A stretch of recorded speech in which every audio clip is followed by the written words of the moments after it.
Hey, this is Pamela Riemenschneider. I'm the retail editor for Blue Book Services, and this is the Produce Reporter Week in Review. Just a little retail bombshell hit the wires this week, like just a little one. Oh, what is it? The biggest news since Kroger and Albertsons talked merger? Yes, I would definitely say that. Because of the angle of it, it's not huge news to see Southeastern Grocers divest its portfolio. They've kind of floundered for a couple of years. They emerged from bankruptcy in 2018.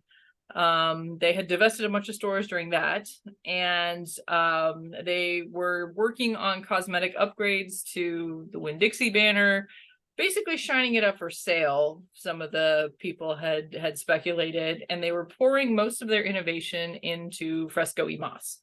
So the big news of that was Captain I only grow organically, we don't acquire, Aldi, buying 400 of the Winn-Dixie stores. That was, I mean, Winn-Dixie and Harvey's, but I don't even know how many Harvey's stores there are. Not many.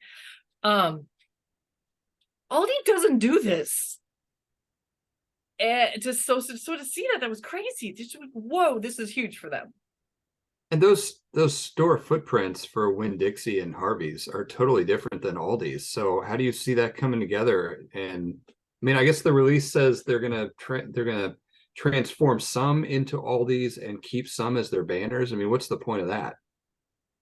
Aldi wanted more of a foothold into the Southeast. I mean, if we back up 5 or so years, maybe a little more than 5 years, Aldi launched this billions of dollars of investments. We're gonna be the number 3 grocer in America by store count. And at the time, they only had about 800 to 1,000 stores only.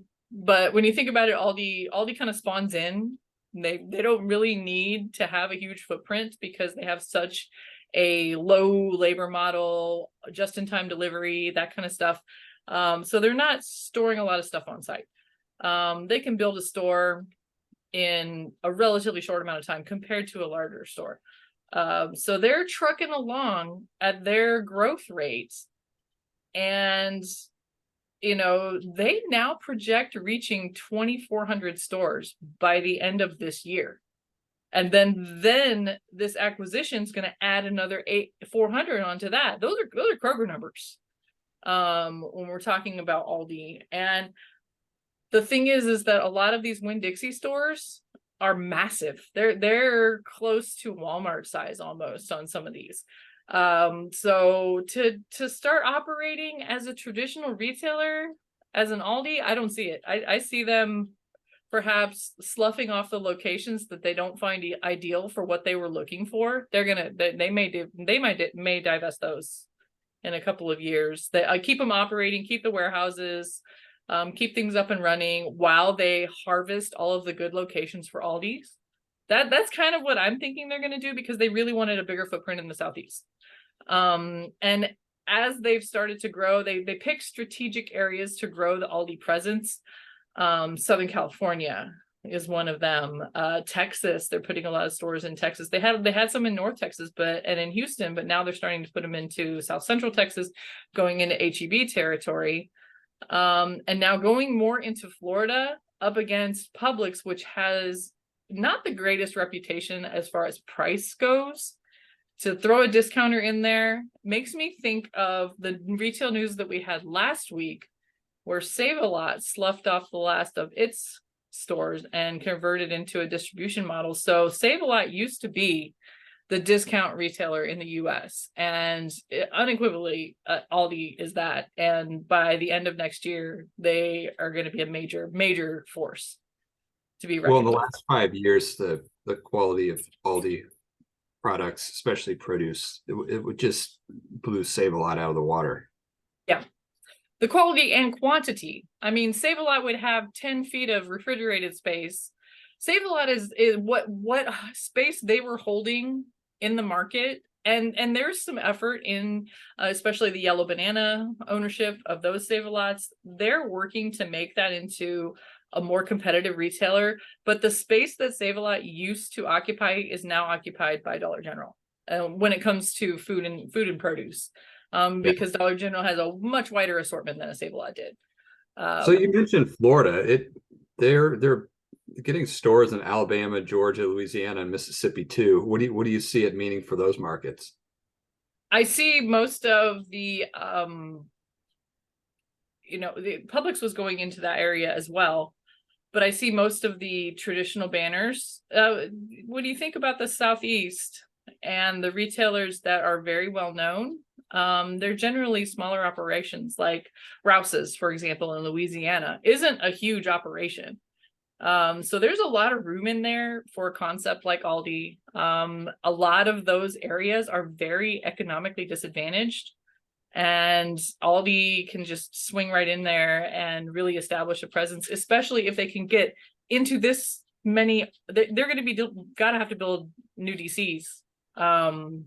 So that's the other part of the hub and spoke system, is that they're going to have more distribution to be able to fill up these stores because of the way that they operate. They have massive distribution centers. You've probably driven past the one that my aunt works at in Kansas City a million times. That's over there off of K7. And so I can see another distribution center or two to try to fill these stores. But this is just a huge, easy entry into markets for Aldi, where I'm still waiting. Remember when the pandemic started and Kohl's started talking about we're gonna do Aldi, Kohl's and Aldi to optimize our retail footprints and pick some of these bigger stores and cut them in half and put an Aldi in half of them and Kohl's in the other half. Ours got a Planet Fitness instead of an Aldi. I would love to see a Planet Fitness Aldi concept instead of Kohl's and Aldi. But you could see that too with some of these Winn-Dixie stores. Maybe they do some kind of other collaboration where they take off the grocery part of it and make the rest of the footprint into something else. Yeah, certainly it's not going to be a 3 times the size of a normal Aldi. That would No. ruin the whole concept. Yeah, you like Aldi because you can get in and out of there super fast. I like Aldi for that too, but I also like the treasure hunt. But still, seriously, I've been to some big Aldi stores in Germany, and even then, there's still no more than 20,000 square feet. I mean, that's even way bigger. Like, now that I think about what a 20,000 square foot store is, Aldi does not need that. So I can't see them occupying a whole giant Winn-Dixie store, and I want to see what happens, but I'm super curious. This is just completely out of their wheelhouse, but all of the locations is what makes sense. It also reminds me of why Tesco failed in California. Tesco tried to come in and build 200 stores, and they picked, everyone in grocery is like, that's a terrible location to put this there. Why are they building there? And they flopped in just a couple of years. Aldi's smarter than that. Aldi knows its market. Aldi knows, I'm going to build right across the street from a Walmart, or I'm going to build right across the street from a really successful grocery store. And it's not going to matter, because people will get their things that they can get at Aldi, and then they'll go to the other store and get all the things they can't get at Aldi. And they're totally okay with that. Yeah. So, and I've been before, there's a farmer's market across the street from our Aldi. It's got the same stuff for twice the price. It's like, what are you guys doing over there? Isn't that where you bought your $16 watermelon? I'm still pissed off about that. Yeah, that was a once in a lifetime thing. Yeah, it's $4 or $5 at Aldi across the street. Same one. The last one I got was Missouri grown at Aldi. Yeah, that's the thing, is that Aldi doesn't have like a lousy distribution system where they're only getting, I can remember when they first added produce to Aldi. I lived in Lawrence, Kansas, and you would get a tray pack of lemons and limes. It would be like 2 lemons and 2 limes, and it was packed by somebody in Kansas City. And then there would be like a bag of celery and a bag of potatoes and a bag of carrots, and that's all you could get. And you were happy to get it there. And then I would have to like go across the street and go to Hy-Vee and get the rest of my, or actually I lived in Lawrence, so and Brian was in law school, so I was at Checkers. Oh, God, they have like the worst linoleum floor. That's where I bought a Honey Crip apple. The tag was spelled wrong, the PLU code Oh, I instead of thought it was a Honeycrisp. knockoff brand. I thought it was a knockoff Honeycrisp too. It's a Honey Crip. Well, enough about Aldi. Although, I mean, goodness gracious, this is the biggest retail news since, I mean, Amazon Whole Foods is the biggest retail news since Kroger Albertsons. Yeah, it was worth talking about. For But sure. Well, let's talk about one of your other favorite retailers because Costco was in the news.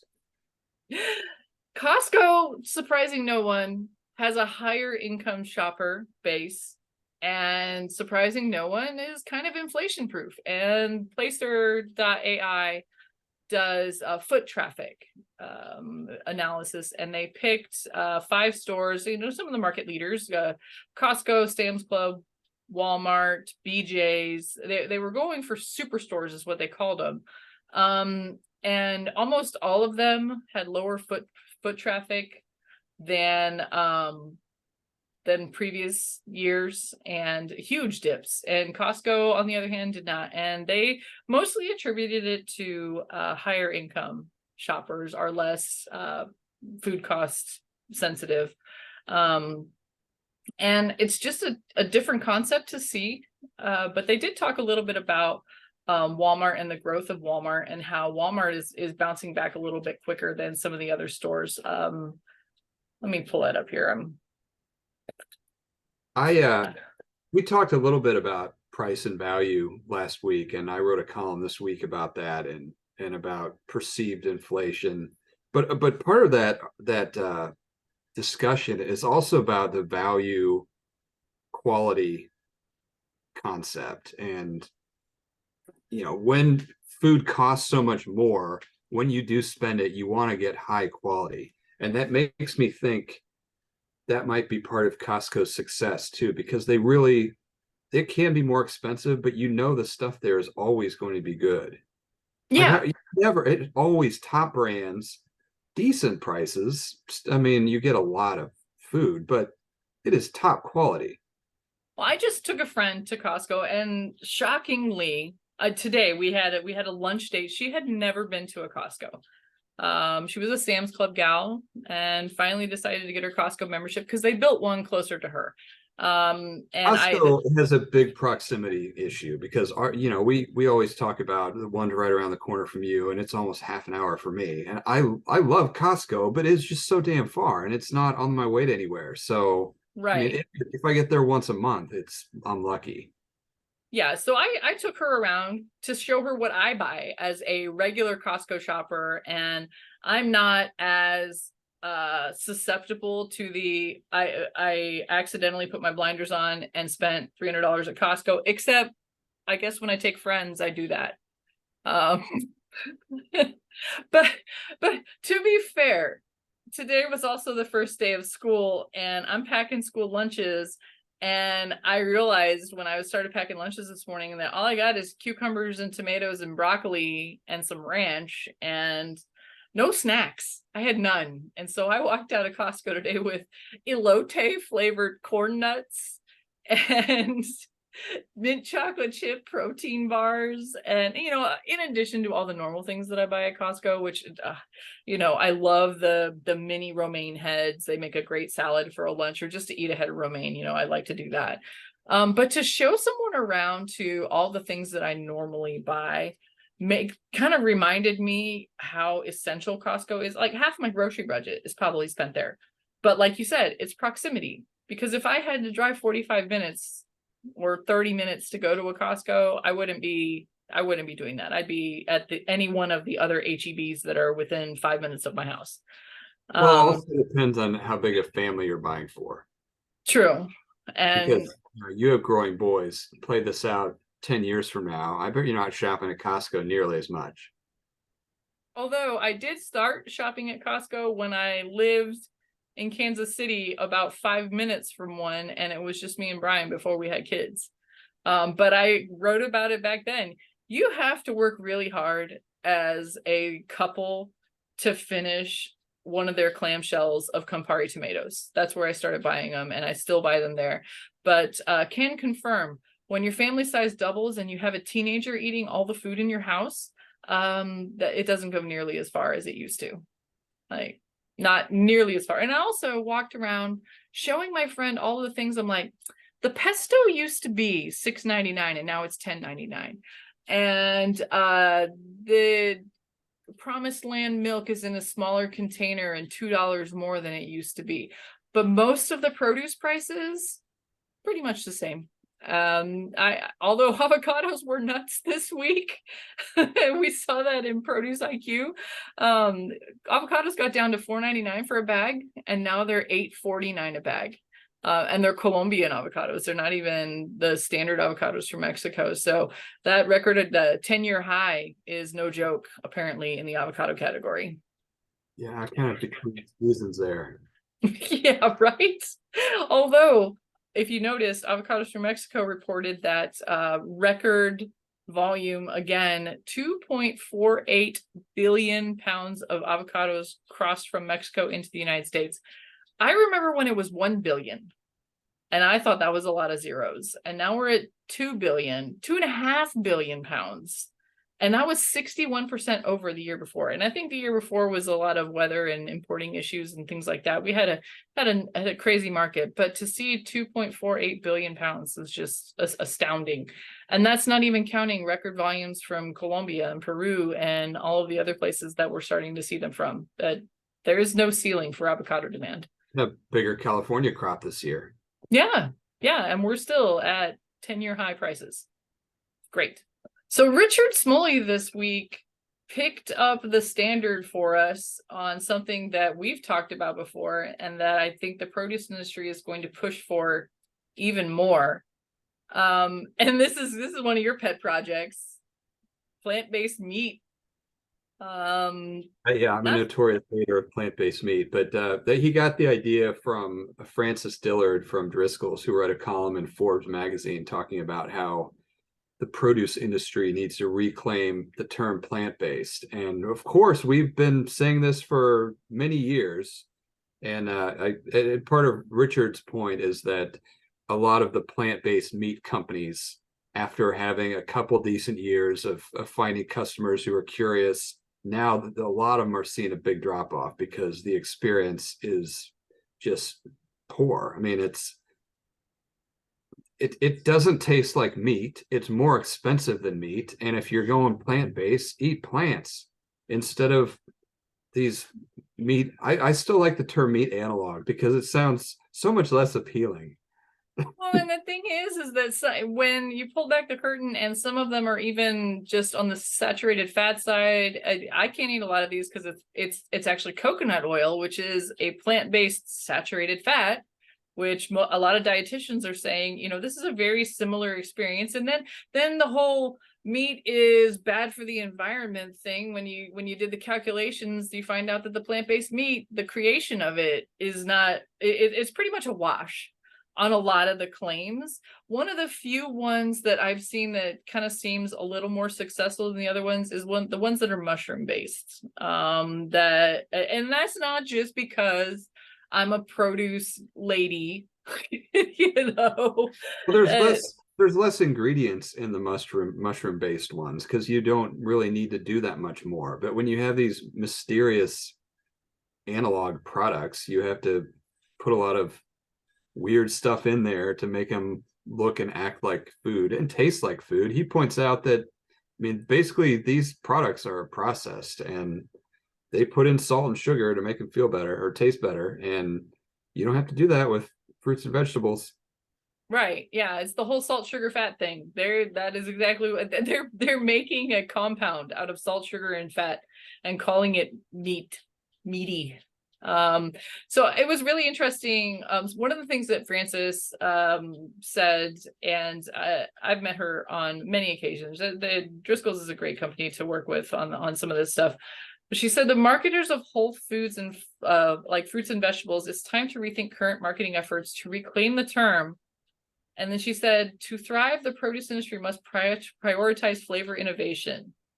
And that's kind of like the the space that Driscoll's owns. You know, although I will say, Mastronardi is launching its own berry this week, the organic Wowberry, expanding that. So Driscoll's isn't the only one that's owning the flavor gig. That's greenhouse grown in the US. Right? Yeah. But a lot of their products have gotten popularity because they've placed so much value on flavor. I mean, they Yes. first did it with tomatoes, and now they're doing it with berries, and also growing greenhouse product closer to the markets they want to be in. You know, they're making a lot of the right decisions there. A lot of the successful greenhouse companies that we're seeing, like even like Pure Flavor, if you haven't tried those little teeny tiny melons that they're growing in greenhouses, they are so good. They have a lot of cute pictures that they've been sharing lately. But yeah, so the flavor innovation, some of these companies are really leading the charge on that. But that whole plant-based thing, even the produce industry tried to get in on the messaging on it with the whole have a plant thing, or it was like, you know, have a plant like an actual plant. Right, plant-based. Right. And I think we're gonna see big produce start fighting a little more dirty here coming up. I think we My should, and prediction. this is Greg's prediction. Produce is going to fight dirty. Big Fresh. We're going to call it Big Fresh, like steal the term from the food safety news guy. I like that. Big Fresh. It's steal back the term plant-based because we are plants. But all of these things are really good to catch up on, and we'll link to them, of course, in the article that goes with this. But for now, we've talked long enough. That's it for the Produce Reporter Week in Review. If you are not getting the Produce Reporter newsletter, you need to go to producebluebook.com and sign up. We're darn near a podcast this week. Holy cow. No kidding. We need better mics for that.